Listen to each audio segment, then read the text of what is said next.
Anne-Marie Rodrigue, bonjour, bienvenue dans Allô Antoine, merci. Anne-Marie, tu as enquêté sur le couple. Comment vont les couples aujourd'hui, en général? Ils vont bien, mais j'avais quand même des questions pour amorcer ma recherche. Là, d'abord, mon reportage devait paraître dans le numéro technique.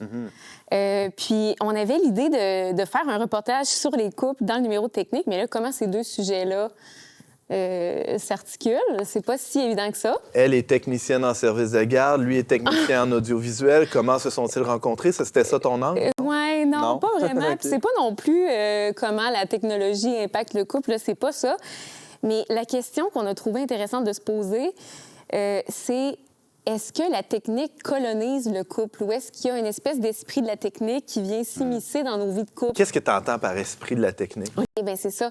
L'esprit de la technique, là, c'est quelque chose qui est tout à fait bon quand esprit de la technique. C'est ça, quand c'est approprié au bon objet. C'est-à-dire que c'est rencontrer un problème ou avoir un besoin, puis transformer la nature ou la matière qu'elle nous donne pour répondre à ce besoin-là ou résoudre ce besoin-là. Okay? Puis quand ça s'applique à quelque chose, à une matière physique, puis que la fin est bonne, bien, c'est tout à fait bon. Mais si on pense à comment ça s'applique dans nos vies de couple, bien, la matière qu'on cherche à transformer ou à mettre à notre main, ou le problème qu'on voit à gérer, c'est l'autre. Fait que peut-être que c'est moins adéquat ou à propos dans ce cas-là. Fait que tu as réalisé que dans bien des cas, en interviewant des consultants, là, des psychologues, puis même des couples qui font de l'accompagnement. Oui, puis même avant ça, c'est que j'ai utilisé, mes propres questions à moi puis mon expérience, puisque j'entendais soit des témoignages de mes couples d'amis autour pour répondre à cette question-là. Est-ce qu'on fait ça? Bien oui, effectivement, ça nous arrive tous d'avoir envie de transformer l'autre pour que ça serait tellement mieux si tu pensais ça serait tellement mieux si tu faisais ça, si tu pensais comme moi. Oui, c'est vrai qu'on est un peu comme ça. Puis après ça, j'étais allée chercher mes couples de témoins. J'ai un couple justement qui parle à partir de leur expérience, un peu comme vous allez faire aujourd'hui. Il y a un autre couple qui, eux, ont de l'expérience en accompagnement de couple, mais dans une approche chrétienne, où ils mettent Dieu vraiment au cœur de la relation, et aussi une conseillère conjugale. Peut-être qu'un des problèmes, c'est qu'en amont, même avant de s'engager, on conçoit le couple comme une solution à nos problèmes. Ça se peut-tu, ça? Effectivement. Quand je vais être en couple, je vais donc bien être heureux. Ou un projet. Ouais. Ou un projet qu'on va contrôler comme une machine bien huilée qui fonctionne de la bonne façon, puis quitte à réparer quelques boulons de temps en temps. Mais il y a comme un vice d'origine. C'est comme un moyen pour être heureux ou pour s'épanouir. Puis là, quand le bonheur n'est pas tout à fait là ou l'épanouissement tire de l'aile, bas de l'aile, bien là, on cherche une nouvelle solution, justement. Fait que c'est pas correct d'espérer être heureux en couple, c'est ça que tu dis? Ben oui, mais peut-être pas avec cette approche-là solutionniste. OK. Ouais. Puis, je vais continuer. Mais les points saillants là, de mes échanges avec mes différents intervenants, sans grande surprise, là, la charge mentale, c'est un sujet chaud dans les couples.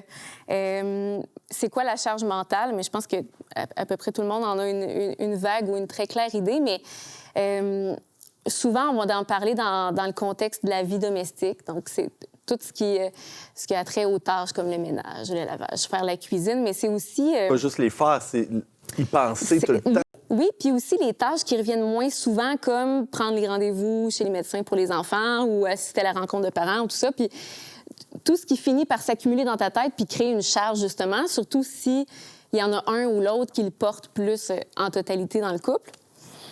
Et c'est ça, c'est un concept qui a été beaucoup popularisé au cours des 10 dernières années, puis qui anime des débats dans les couples. Puis ce qui est ressorti de nos échanges, c'est un bon concept pour amorcer la discussion, puis être plus sensible à ce que l'autre vit. OK, hey, je soupçonnais pas que tu en avais autant sur les épaules. Effectivement, je vais essayer de t'épauler là-dedans. Donc, c'est un bon outil, mais il y a aussi une pente glissante par rapport à laquelle il faut être vigilant. C'est que ça peut aussi entraîner dans un esprit de calcul. Ben là, je t'arrête tout de suite. Ouais. Moi, je veux savoir c'est lequel de vous deux qui a le plus de charge mentale, Valérie ou Sébastien? Ou lequel des deux fait le plus peser sur l'autre. Ouais. Tu sais, dans votre tableau Excel là, de tâches... Je dirais que c'est pas au même niveau. C'est pas nécessairement égal? la même chose, non, c'est ça. Ben, Mais je dirais, à cause de sa carrière, il y a une grosse charge mentale. Là, plein de projets auxquels réfléchir à avancer avec des tempos différents. Tandis que moi, je suis très parler de terre la à sphère terre. domestique, mais c'est aussi la sphère domestique qui s'ajoute à la charge mentale du travail, tu sais, qui peut se Ouais, combiner. c'est ça. Ouais. Puis toi, t'as mis ça de côté pour t'occuper des enfants, mais t'as une charge mentale quand même. Oui, exactement. Fait qu'au niveau Laquelle est la plus pesante, mettons? Ça dépend de ta personnalité. Je dirais. ouais, ben je pense que c'est le partage de la charge aussi. C'est comme tu dis, c'est un peu prendre le lot de ce que l'autre porte, puis comment on peut s'aider à porter un peu, partager la charge. On peut dire, peu importe ce que c'est, peu importe comment c'est balancé, d'être sensible à ce que l'autre porte, puis essayer de... Ben, un enjeu, c'est la communication, c'est avoir le temps de se le dire aussi. Exact. J'imagine donc c'est de se donner des temps. Tout à fait. Je vais Puis te dire calme. C'est ça. Au bon moment. Avoir des temps pour se le dire, ouais, c'est ça. Tu le sais-tu, c'est quand le prochain changement d'huile, toi? Non, tu le sais pas, hein? C'est ça. ouais. Puis aussi, ben Tu le sais pas. Moi, je sais. c'est ça. La charge mentale, c'est différent. T'as toute la charge mentale. J'ai l'impression que j'en ai une aussi, mais c'est pas la même. Ouais. Fait que il y a quand même... tu sais, Jean-Paul Sartre disait l'enfer, c'est les autres. Là. C'est tout le temps... C'est tout le temps l'autre, le problème, Anne-Marie. Exactement. Puis, ben, d'abord, On le salue d'ailleurs. on le salue. JP, L'enfer, c'est les autres. L'enfer, c'est mon mari, c'est ma femme. Mais ce que mes témoins me montraient, c'est que, justement, c'est chercher une répartition absolument égalitaire des tâches. C'est pas réaliste parce que ça prend pas en considération la situation de vie de chacun ou même les préférences de chacun ou les compétences. Là. Ça se peut qu'il y en ait un qui soit vraiment meilleur, je sais pas, moi, puis qui préfère faire les changements de pneus. Là. Moi, personnellement, je change pas les pneus à la maison. J'en suis très contente. Puis c'est comme ça. Donc, c'est pas réaliste d'une part.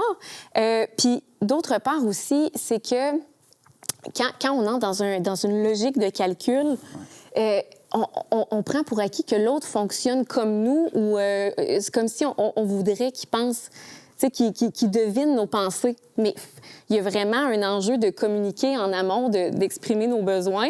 il s'échange des regards. Là. Allez-y. C'est bon, ça. Hein? Mais- dire les besoins qu'on a, c'est une bonne chose. Mais les dire pourquoi?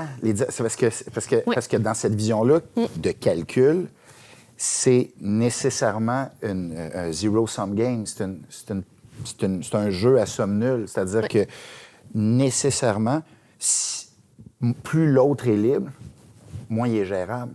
Ouais. Fait que tu ne peux que aller de plus en plus par la violence ou la manipulation vers un conjoint, une conjointe qui est de moins en moins libre. Exact. Parce qu'elle ne peut pas être imprévisible. Il ne peut pas être imprévisible. Il doit fitter avec ce que je veux, mais, Oui. mais c'est un couple tyrannique, ça. Puis, ce que sous-tend cet esprit-là aussi, c'est comme si je considérais l'autre comme quelqu'un qui n'a pas à cœur mon bien. Puis que ce qui a vraiment à cœur, l'autre, c'est son propre intérêt, son confort. Mais ça peut pas arriver, ça? Ça peut arriver, mais tu peux pas partir du principe que l'autre, ça a l'air gros, là, mais que l'autre veut te détruire ou qui veut pas ton bien, qui veut juste le Puis ça a faire. l'air extrême, ce que Ça tu a dis, l'air extrême, mais- cette mécanique de calcul-là amène là, automatique. On c'est ça. agit sous l'impulsion de cette peur-là, qu'on s'en rende compte ou non. Puis c'est la conseillère, justement, Anne-Christine Perardel, qui m'en parlait. Elle dit, je conseille aux couples de partir du principe de bienveillance, qu'elle appelle. C'est tellement galvaudé, ce mot-là. On n'est plus capable d'entendre. Complètement, mais c'est tout simple. C'est juste de prendre pour acquis que l'autre, si c'est un être normalement constitué, il veut notre bien, puis il veut construire quelque chose Ça se avec peut nous. qu'il soit maladroit dans cette quête-là de notre bien ou qu'il y ait des Complètement. erreurs, qu'il se trébuche ou qu'il se trompe de cible Oui, puis des fois. s'entendre ce que ça veut dire aussi, le bien commun. Des fois, le bien commun, tu sais, on a peut-être une conception complètement différente de comment y arriver ou de par quel moyen prendre. Tu sais, C'est si ça. on s'en parle pas. C'est ça. Puis pour ça, il faut se parler pour déterminer ça, justement. Mais c'est vraiment une attitude, une disposition différente. Parce que si je pars de la conviction que l'autre est mon allié, on va aborder les conflits d'une manière toute différente que si on part du principe qu'il s'en fiche de moi, finalement. Puis là, ben, dans ce temps-là, quand on pense que l'autre, justement, il n'y en a rien à faire de notre bien, ben, on se dit, OK, ben, je vais prendre toutes les tâches sur moi parce que de toute façon, il ne voudra pas les faire ou il les fera pas bien. Puis de l'autre côté du spectre, ben, la personne peut aussi se dire ben je vais lui demander conseil sans arrêt quand je vais faire telle tâche parce que il est jamais content ou est jamais contente. Tu sais, ça peut s'exprimer de façon différente, mais c'est comme si toujours fallait se défendre par rapport à l'autre ou s'en protéger. Fait que c'est ça. Elle a proposé de partir d'une idée complètement différente. Ouais. Anne-Marie, on a parlé de changement d'huile et de pneus. Allons dans un autre domaine, quoique l'intimité. Oh, palais! Oui. C'est tellement un beau lien. Non, mais... C'est un segway-là. Ouais, je travaille mes questions. Il est fait. Des fois, c'est ça le problème. Il y a un problème d'intimité dans le couple. J'imagine que tu as exploré ça aussi dans ton reportage, dans ton enquête, à savoir, est-ce qu'il n'y a pas des techniques ou des approches techniciennes de ce type de dysfonction-là ou de problème-là? Oui, bien, c'est ça, dans le fond, c'est que mon reportage, même si je suis allée chercher des intervenants, puis même une experte, une conseillère conjugale, ça vient un peu à montrer que la recherche tout le temps d'une réponse experte ou d'une solution peut venir ajouter une couche de problème sur le problème qui est déjà existant. Fait que tu cherchais des experts qui allaient dire que les experts, c'est pas le bout de la patente nécessairement. C'est ça, c'est spécial un peu. Ouais. Mais t'en as trouvé. Ça a marché. Mais ouais, c'est ça. Beau défi. Beau défi quand même. Mais la conseillère me partageait justement que parfois, dans un problème d'intimité, quand un couple vit des difficultés à se connecter au niveau affectif, au niveau sexuel, tout de suite, on va chercher à venir pallier, soit par en pimenter. Oui, exactement. OK, ça va vous prendre des jouets, ça va vous prendre des techniques, vous allez pouvoir prendre un cours pour mieux... Prendre de l'argent, en tout cas. C'est ça. Puis là, il y a un gros market. Mais tu sais, pour vrai, sur les réseaux sociaux, il y a tellement de choses annoncées là-dessus. Alors qu'il y a comme un problème au niveau de l'intimité plus profonde. Parfois, ce qui va s'exprimer comme une distance au niveau sexuel... C'est symptomatique de C'est symptomatique, des conversations qui n'ont pas lieu depuis longtemps puis qui ont besoin de... Puis le lien qu'on présente les deux sujets, là, il est là quand même. Parce que, on dissocie des fois l'intimité versus la vie courante, mais tout est relation, tout est recherche de communion. Puis quand je fais l'aspirateur, est-ce que je le fais juste pour stacher une tâche ou pour faire plaisir à ma blonde?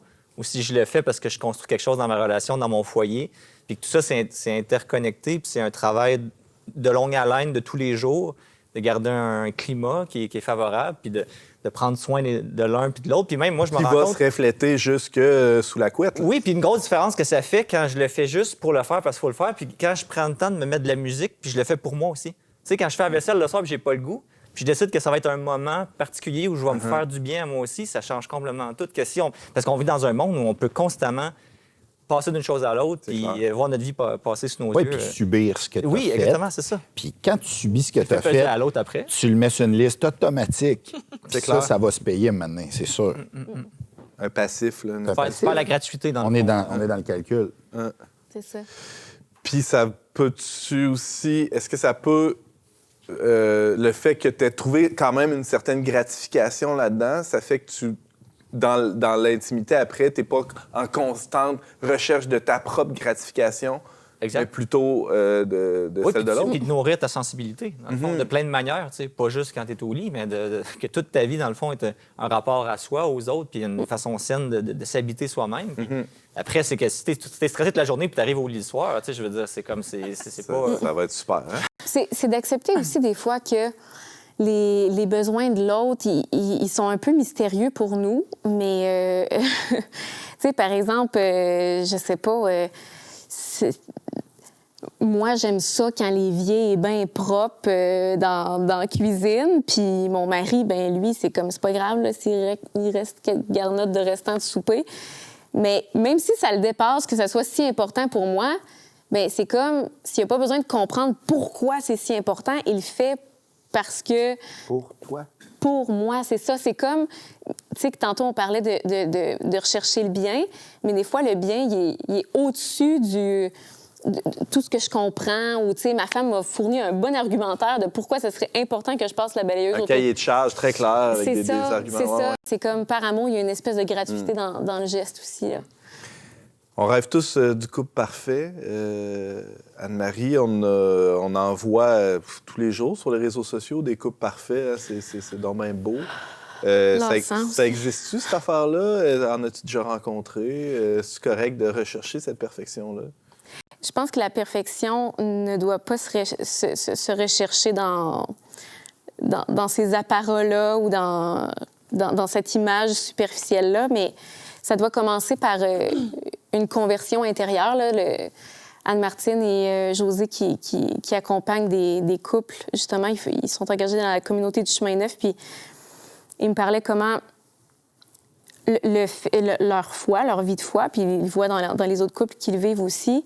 Bien, c'est sûr que la foi, ça commande une espèce de posture d'humilité, là, parce que Dieu, on finit jamais de comprendre à quel point c'est grand. On est devant un mystère. Puis l'autre avec qui on partage notre vie est aussi un mystère. Donc, la conversion commence par accepter que je ne contrôle pas l'autre, qu'il est libre, justement, comme tu disais, puis que je peux pas tout prévoir, je peux pas le mettre à ma main. Donc, il y a toujours des aspects de lui qui m'échappent. Puis l'humilité aussi, ça mène à prendre ses responsabilités. Puis plutôt que d'imputer à l'autre que les gaffes ou les défauts que je fais, bien, c'est de sa faute. Bien, mettons, je manque d'autonomie dans la maison parce que tu me fais sentir incompétent. Bon, mais tu peux dire, hey, pardon, tu sais, je manque de soutien ou je manque de... Tu sais, je vais essayer de prendre les choses plus en charge. Puis en même temps, tu peux exprimer ton besoin. Hey, j'ai besoin de sentir que tu me fais confiance. Fait que cette posture d'humilité-là, c'est vraiment... est là la conversion du regard. Puis il y a une expression qui venait d'un des couples, là, pas tant chercher le couple parfait, mais plutôt se mettre à genoux pour être un couple qui regarde vers un idéal plus grand, qui regarde vers Dieu dans cette perspective de foi-là. Donc, voilà, c'est une alternative, en tout cas, à chercher à mettre l'autre à sa main. Oui, c'est ça. Mettre l'autre à sa main, d'ailleurs, c'est une image qui est reprise dans le titre de cet article-là, ce reportage-là que tu signes. Anne-Marie, qui s'appelle « Comment cesser de traiter son partenaire comme de la pâte à modeler ». C'est tellement beau, c'est tellement vrai. Paru à l'automne 2024. C'est long comme titre, mais c'est bon, un titre à rallonge des fois. C'est disponible sur leverbe.com. Je vous invite à aller lire ça sans plus tarder. Merci Anne-Marie. Merci.